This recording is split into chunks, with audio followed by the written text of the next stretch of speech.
निवडणुकीच्या अनुषंगानं परभणी महापालिकेने प्रारूप याद्या 20 तारखेला जाहीर केल्या। त्या जाहीर केल्यानंतर त्या प्रारूप याद्यांमध्ये एका मतदारसंघात किमान 15,000च्या आसपास मतं आहेत।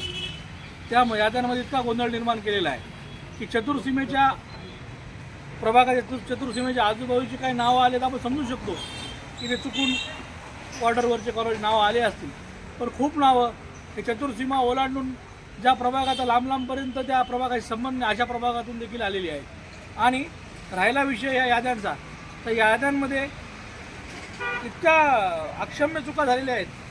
आता तुम्हाला मी दाखवतो, जैद खान कैसर खान नावाचं एक नाव आहे, याला 7139 हा नंबर पण दिलेला आहे आणि त्याचा एपिक नंबर देखील दुसरा दिलेला आहे। आणि त्या एकाच ठिकाणी अशी 3 नावं आहेत, त्याच्यावर दुबार नावाचं पण काही निशाण नाही, काही नाही अशा पद्धतीने केलं। आता देशमुख गल्लीतील एक नाव आहे, त्याच्यात स्पष्ट मेन्शन केलेलं आहे त्या माणसाचा पत्ता देशमुख गल्ली आहे, तरी देखील त्याचं नानलपेठच्या बूथमध्ये नाव दिलेलं आहे।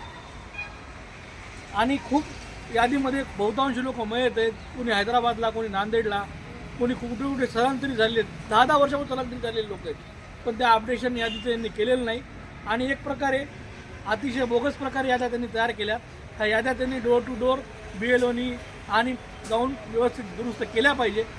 आणि ह्या याद्या ज्या पद्धतीने बनवल्यात, असं वाटतंय कुठंतरी बसून या याद्या यांनी तयार केलेल्या आहेत, त्या त्यांच्या प्रॉपरीने काम केलेलं नाही, हा आमचा आक्षेप आहे।